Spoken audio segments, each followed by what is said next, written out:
I ask of you, is it alright if I ask you to hold me tight? Through a cold, dark night. Jeans Starup, jeito de gente. Sessão Aventura. Segunda, uma turma cheia de energia. Curso. Na frequência das ondas, diretamente da rádio Cante Se Puder, temos o prazer de ter em nossa programação as figuras importantíssimas de 2 alunos do 3º ano do Colégio da Polícia Militar do Paraná, Carlos Ronaldo e Alice Paloma, que, sob a orientação do professor e doutor Ademir Pinheli Mendes, irão explanar um pouco sobre a vida e a importância do grandioso filósofo Immanuel Kant, com a sua ética do dever e a aplicação em nosso cotidiano.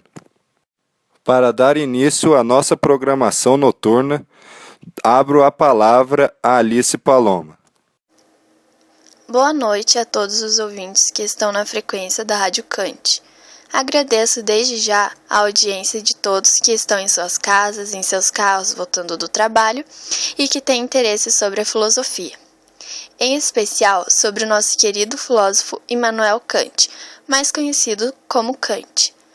Para muitos que já ouviram falar nesse ilustre filósofo, quero relatar brevemente os acontecimentos de sua vida para relembrarmos.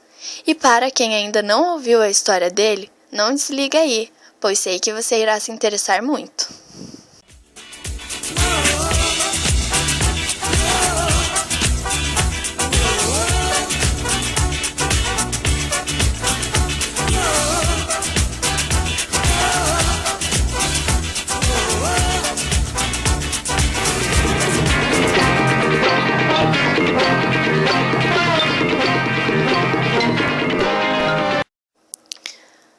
Immanuel Kant nasceu em Königsberg, na data de 22 de abril de 1724, e faleceu no mesmo local em 12 de fevereiro de 1804. Foi um filósofo prussiano, geralmente considerado como o último grande filósofo dos princípios da era moderna. Nascido de uma modesta família de artesãos, depois de um longo período como professor secundário de geografia, Kant veio estudar filosofia, física e matemática na Universidade de Königsberg. E em 1755 começou a lecionar ensinando ciências naturais. Em 1770 foi nomeado professor catedrático da Universidade de Königsberg, cidade da qual nunca saiu, levando uma vida pontual e só dedicada aos estudos filosóficos. Kant operou na epistemologia uma síntese entre o racionalismo continental de Descartes e Leibniz, onde impera a forma de raciocínio dedutivo, e a tradição empírica inglesa de David Hume, John Locke e George Berkeley, que valoriza a indução. Kant é famoso, sobretudo, pela elaboração do denominado idealismo transcendental.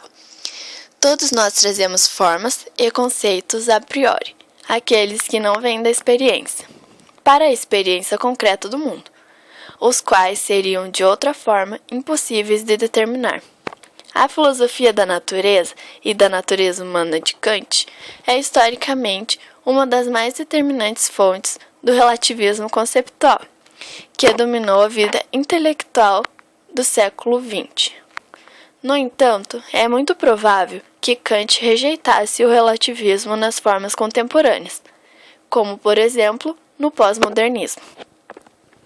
Kant é também conhecido pela filosofia moral, que está centrada na noção de dever, onde a moral é um sistema de regras absolutas. Os valores das ações provêm das intenções com que são praticadas. As regras morais devem ser respeitadas independentemente das consequências. Essas regras morais são leis que a razão estabelece para todos os seres racionais. Bem, o conceito de dever contém em si o de boa vontade, como diz Kant. Esse dever será uma necessidade de agir por respeito à lei que a razão dá a si mesma. Mas antes de se referir a essas leis, é preciso saber que uma ação pode ser conforme ao dever e, no entanto, não ser moralmente boa. As pessoas podem agir de acordo com o dever, mas motivadas por interesses próprios. Kant não se preocupava em inventar um conjunto de regras concretas, e sim procurava o fundamento de todas elas, ou seja, usando um exemplo. Não se trata de saber se devo mentir ou não, trata-se de encontrar o que está na base da minha opção pela mentira ou pela honestidade. O princípio moral fundamental é um mandamento incondicional, assumindo a forma de um imperativo categórico, em que há dois tipos: o imperativo hipotético, que apresenta uma ação para alcançar determinado fim, e o imperativo categórico, que é uma ação necessária e boa em si mesma, independente dos fins que se pode alcançar. Então, liberdade para Kant é quando o ser humano se submete às leis da sua própria razão, ou seja, quando nos submetemos à lei moral que existe em nós. Então, deixo uma pergunta para vocês ouvintes. Será que atualmente conseguiríamos pôr em prática essa teoria do dever kantianas? Deixo essa pergunta para todos vocês e vamos ver o que a nossa estudiosa Alice tem para relatar sobre o fato. Bom, pelos meus estudos, eu acredito que sim, com toda certeza. Se as pessoas se conscientizassem de que todos nós deveríamos seguir as leis impostas pela nossa Constituição, principalmente nos artigos 5º e 6º, onde estão fundamentados os direitos individuais e coletivos, deixando de sermos egoístas a ponto de querer beneficiar apenas a si mesmo, o Brasil de hoje seria completamente diferente. Acredito que se começarmos a fazer pequenas mudanças em nossas atitudes, conseguiremos uma sociedade muito mais justa e igualitária. Chegamos ao final de mais uma programação da nossa rádio Cante Se Puder. Queria agradecer a todos os ouvintes pela audiência e espero que os estudiosos do Colégio da Polícia Militar, Carlos Ronaldo e Alice Paloma, tenham sanado as dúvidas de todos vocês a respeito do filósofo Immanuel Kant e sua ética do dever. Esperamos vocês amanhã aqui na nossa programação noturna, onde trabalharemos a ideia de mais um filósofo. Até amanhã, boa noite a todos.